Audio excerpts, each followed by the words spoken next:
Welcome back to my channel. Today's video is a January wrap up. So the books that I did finish, that I enjoyed, that I would recommend. I had a really good reading month for January. I think I was also trying to read to cope with the fact that January lasted like 9,000 days. I don't know.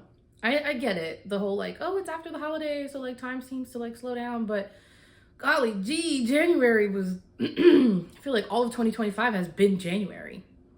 Anyways, I don't think that made sense, but let's go through the books for January that I did enjoy, and I will try not to ramble on and on about them. I just absolutely love some of these books, and the lighting might look funny once in a while, but it's because like outside is getting cloudy and then sunny, so mind your business. All right, first up we have Daughter of Smoke and Bone and Days of Blood and Starlight. This feels better. So this is book 1, Daughter of Smoke and Bone. Book 2 is Days of Blood and Starlight. I constantly want to flip. Anyways, whatever. You guys aren't new here at this point. So I personally think that this is a great series to get into if you want to start reading fantasy and you don't really have much of a background in fantasy books, especially if you're looking for a little bit of romance but not necessarily spice, because it is a YA series. So while there is a little bit of romance, there's no open door scenes at all. I thought it was wonderful. I liked both of them. I even liked it with the narration, and it's just one narrator that does everybody's voice, which if you know me, you know that sometimes that doesn't vibe with me when they try to do other people. It just is weird. This narrator handled it pretty well. Tired of holding that book. You have, the setting is like current day Prague and this other world, right? Dimension, whatever you want to call it. And I think that that makes it easily digestible because you don't have to constantly be worried about what's going on in this other place that's not real. You do have a real setting. For a good portion of the book is a real setting, which is Prague. And then the magic system itself is also not that complicated in my opinion. I feel like there's one aspect of the magic system that I went into book 2 and I was like, can I please get an answer about this? And then when it was given to me, I understood why it was kind of drawn out a little bit. But that was just like my overly curious mind. Outside of that, I still thought the magic system was pretty easy to get with in book 1. I will say a lot of reviews I saw, like negative reviews, I guess, talked about like insta-love, insta-trope.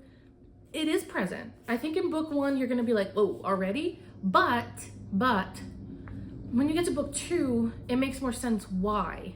Okay, so like this is a series that is connected all throughout the 3 books, right? And it makes sense why there was like a little bit of insta-love here once you get to this book. But I will say that the insta-love didn't last very long. It didn't last. It was like insta-love, insta-hate in a way. I don't know. I wouldn't say hate. I don't think it was that strong. But you know what I mean. It didn't last too long. So I didn't feel like you were like, oh my God, you guys love each other on page 2. And it also wasn't that fast either. But anyways, again, I would definitely recommend. I've gone through book 1 and 2. I'm hoping to start book 3. I can't remember the title of that one. I'm hoping to start book 3 next month in February, but we'll see. We shall see. We shall. I'm not going to say that anymore. We'll see. But again, great intro into fantasy. If that's what you're looking for, it's YA, closed door, pretty easy to digest, and I loved it. I absolutely love this series. It also goes hand in hand with one of my reading goals, which is to read like older series and books that I didn't when I was younger or whatever. And I'm really glad I picked it up. I'm so glad. I'm hoping to see what else Laini Taylor has because I like her writing too. Next up is The Midnight Library. I don't know how to say his last name, so I'm not going to try. But I really, really enjoyed this. It wasn't at all what I was expecting. I thought that this was going to be like high fantasy, magical creatures. Like I thought it was going to be something completely different, and it wasn't. And I am so pleasantly surprised by that. So I would say, don't read the back of this book when you go to pick it up. If you want to read it, just go off the vibes. I'm telling you that it was good, nice and whimsical if that's what you're looking for, magical realism. Go in with that energy, and I think that you might really enjoy this because while the FMC Nora is like really, really insufferable, I couldn't stand her. She's also quite relatable. I think the most relatable characters are the ones you like the least sometimes. It just felt like she was one of those birds that are like stuck inside and the window's open, but they're not flying to the window. They just keep flying into the fucking window, glass. And it's like, do you not see that the window's open? Anyways, I don't want to shame the birds. I'm so sorry to the birds. I don't like poultry. I don't know why I said that. Anyways, I really, really enjoyed the book is what I'm trying to say, apparently. I really like the writing style too. There's something about the sentence structure that it really worked for me and my brain. I was able to process everything, remember everything. Like, if you wanted to sit down and have a discussion about this book, I would remember almost every detail, which is like kind of funny because I read a lot of books and you'd be like, oh, didn't you forget something? Not with this one. He is a fantastic writer, in my opinion. I will say, for like the first couple of chapters, dialogue was italicized, and then all of a sudden it switched and it was in quotes. And I was like, why did you do that? Is there a reason? And I was hyper fixated on that for probably like 20% of this book, trying to figure out why the formatting around dialogue changed. I never figured it out. I don't think there was like a shift in time period or anything. And that could easily just be like an Ange quirk. Like, that's just me. But it really bothered me. I was stuck on it for quite a while. Didn't take away from the fact that I absolutely adored the book. And this is one I would reread. Honestly, I think that books like this, magical realism, they're books that I would pick up and reread at some point because they were cozy. Like, this was the best book to like sit down on the couch with a blanket, ignore my toddler who's raging in the background, and just read for a little bit. I thoroughly enjoyed it. Coffee break. All right, next book up is God Killer. Severely underrated. Why is nobody else talking? Why aren't there enough people talking about this book? There should be like an entire committee created for God Killer, for the Fallen God series. I mean, I haven't read book 2, so I guess I shouldn't say that. This was fantastic, phenomenal. 10 stars, give me 14 of them, whatever audio you want to use. I loved it, absolutely loved it. It's an epic fantasy, y'all. This is an epic fantasy. The author she's a Northumbrian writer living in Scotland. Let me tell you, that is exactly what you get. Like, the world building, the characters, the way they speak, just like this, everything about the story is definitely giving like you're in Scotland. And I want to say Vikings, but I don't think that Vikings have anything to do with Scotland. So just ignore that. Anyways, it was really good. I love the writing style. There were a couple of moments where I felt like the author was maybe a little too lost in the sauce describing something. And I was like, is this even that important that I need to know so much about it? And it wasn't a couple of times, but it never pulled me out of the story. I love the characters, diverse cast of characters, so diverse. And it really felt like these were people that you would just meet. Like, these are people that the main character would have just met in her journey. It didn't feel like there were any token characters, if you know what I mean. I loved it. I absolutely loved it. And I love the fact that they're characters that are like have lived a little bit, minus the little girl. You know, like obviously she was like 12 or something like that, so she hasn't really experienced much except for the trauma in the book. Anyways, but the two main characters, Kissin and Elogast, oh my god, I love them so much. They lived, like they had a life before they got into this. They weren't teenagers just like thrust into this story, if that makes sense, which I have no problem with younger characters. Sometimes you want to read about characters that have some type of experience, you know, like that have been through in their life before the story started. I really enjoyed this. And the romance is when somebody says yearning, when they say they want yearning and tension and just that longing for another, when it finally did happen, I was so giddy. You wouldn't have recognized me the way I was giggling. I absolutely loved it. I cannot wait to get into book 2. And again, this is an epic fantasy, y'all. Epic fantasy, less than 300 pages. This is 288, and I think Sunbringer is less than 400 pages. Like, what? You don't have, if you want to experience an epic fantasy, you don't have to dive deep into something that's 1,200 pages long and 6 books written out. You know, like, there's other options out there. So I really feel like people need to talk about this more. So that's gonna be my job for the year. God Killer. For January, I'm pretty sure that this was my favorite book of January, was God Killer. Yeah, it was a little slow to start. I wasn't sure at the beginning, but then when it got going, yeah, this is my favorite book of the month.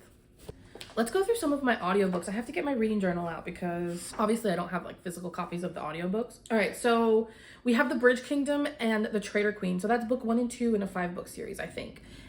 It's a romantasy. I thought it was super entertaining. I had a lot of fun with it. I'm going to tell you this, in book 2, I was this close, y'all. You see that? This close to DNFing because Aaron, the MMC, he was just being such a brat. He was being such a brat, and he was in his feelings, and it was just not a good look, and it was really aggravating me. And I almost DNF'd it, but I'm glad I didn't. And you know why I didn't? Because the FMC, Lara, she carried that book, those 2 books for me. I loved her. It was a lot of fun. I will say, there were a couple of discrepancies. There were a couple of moments where I was like, well, how did that happen if that didn't happen? But again, it was entertaining. For me, it's an entertaining series so far. I do plan to continue with the next 3 books on audio. I don't remember what they're called at this point, but I would definitely recommend if you're looking for a fun romantasy to get into, something low stakes, and it's really good on audiobook. The only thing is, there's 2 narrators, but they do each other's voices.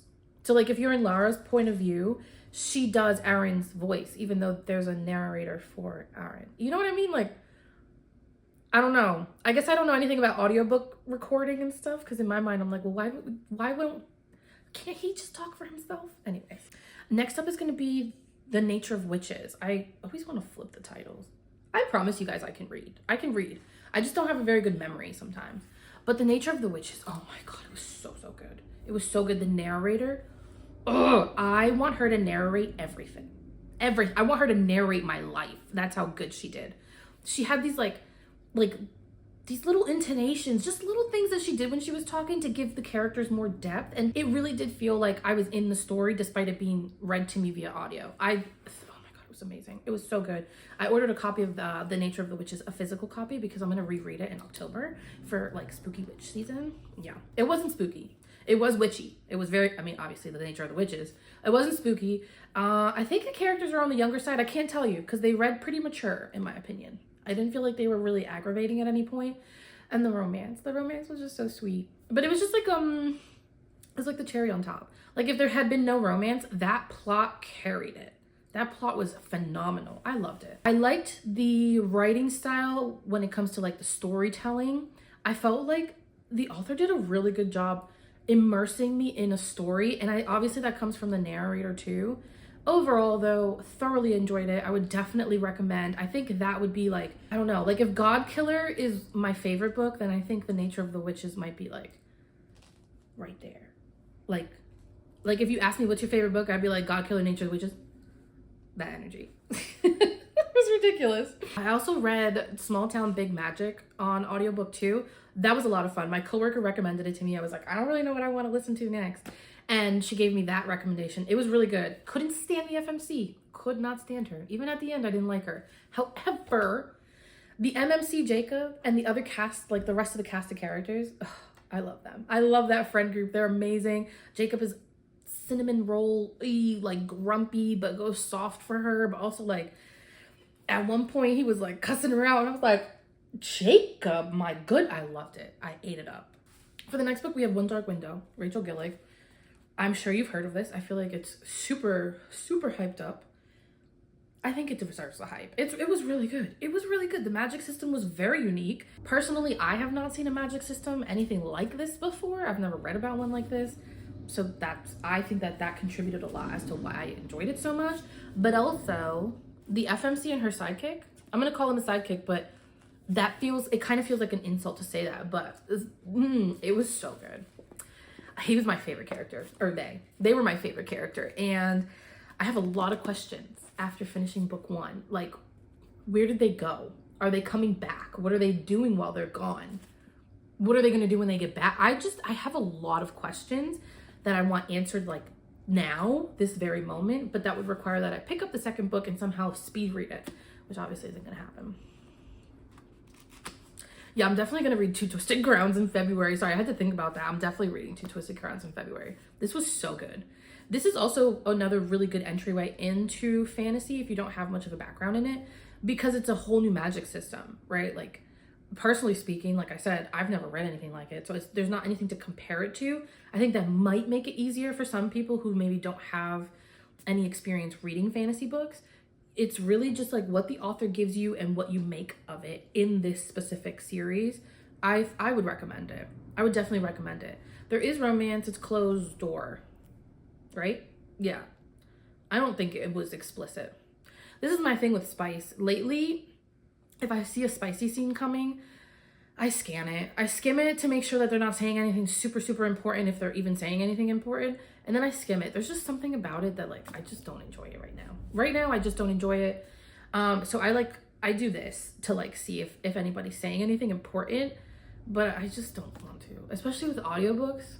I mean, I could go on and on about this book, and I had to like cut out something because I accidentally slipped a spoiler in there, which would piss me off if I was somebody else. So I would definitely recommend, if you haven't read fantasy before and you want to get started somewhere, I think it deserves the hype that it gets. It is really well written and the characters are amazing. I have read a couple of reviews where people are like, the characters are so bland, they don't even have any chemistry. I mean, I guess, but like, I don't know. I enjoy it when two people who really shouldn't be together end up together, or like try to get together. Sometimes I like that. Like, I like it when people go against the flow. Like, yeah, come on. I don't know why I did that. I'm so sorry, guys. This book is my personality. I'm pretty sure I have become a character in the villain series. I think I enjoyed book 1 more because it had more of my favorite characters like Sydney and Mitch and Victor. This had a couple of new side characters, which I like them. I just didn't feel like they were absolutely necessary. They didn't get in the way. It just felt like extra to me, you know? It's really bingeable writing for this series because I read The Invisible Life of Addie LaRue and I would not say that that's bingeable. That is something that I had to devote my mind to when I was reading it. Maybe because I liked it so much. I don't know. Thoroughly loved this one too. I enjoyed it. But this was like way more bingeable. It was definitely reading more like I was kind of like in a comic. I was meeting all these villains and like nobody's good, but like nobody's fully bad either. I don't know. I don't know what I'm saying at this point. Maybe you can tell me what I'm saying. I liked it. Go read it. I'd recommend it. How an Angel Dies by Dr. Sarah Monday. So I read A Dance in the Devil's Arms. The author reached out to me, asked me to read it and review it, and I did. I really love that book. And then she gifted me a copy of How an Angel Dies, which is book 2 in the Code of Souls series. Now, the books are part of a series, but they're kind of interconnected, but there's no like overarching plot, I think. As far as book 2 goes, I didn't get that impression. There is a cameo in book 2 from characters that were in book 1. But they're different stories. I really enjoyed it. I think that A Dance in the Devil's Arms, there was like a mystery, something that I wasn't sure of, but I kind of had an idea, so you had to read to figure it out. With How an Angel Dies, I felt like a thriller, that thriller feeling that I get from reading like Charlie Donnelly, where I don't know and I need to know, and like the details aren't really matching up to let me know, and I think I got information, but I'm not sure, like that kind of feeling. That's literally how I think, by the way. In case you were wondering what goes on in my brain, it's that. Or it's like silence, nothing going on at all. Anyways, I really enjoyed it. I'm not gonna say that I connected to the characters as much in this one as I did in Adita. I think that I really, really resonated. Well, Savvy really resonated with me. She's the FMC from book 1. Book 2, I enjoyed the characters. I love them, but I didn't get that same connection. But then I got the like thriller aspect from it. So I would say it was a win-win. And the last book up is Even Though I Knew the End by C.L. Polk. I don't know. Never mind. You guys know what's going through my head. I really enjoyed this. It's so short though. I don't have anything against novellas and short stories. I just am always left wanting more. If I liked it, I always want more. And I'm not a huge fan of that feeling. Like I do like a little bit more closure when I'm reading. And I was looking to see if there's anything else in this series, in this universe, but nothing so far has come up. Angels, vampires, witches, war, I don't know. It was just really good. It was really good. I just wish it had lasted longer. I can't really say too much because it's a short book and I feel like if I keep talking, I'm going to spoil it for you. But I really enjoyed it and I would recommend it. And like C.L. Polk, if you're watching this video and you want to maybe make another, like write up another book, yeah, I'm open to it. I'm right here. Hi. It was really good. I enjoyed it. So those are the books that I read this month in January. The ones that I finished and really liked them, would recommend them. I'm really excited to see what February has for me. I'm going to be finishing up a lot of series next month or continuing series. I do have a couple of buddy reads in there too, but I'm just excited. I feel like my reading choices, I should say, have definitely improved from, middle of last year to end of last year.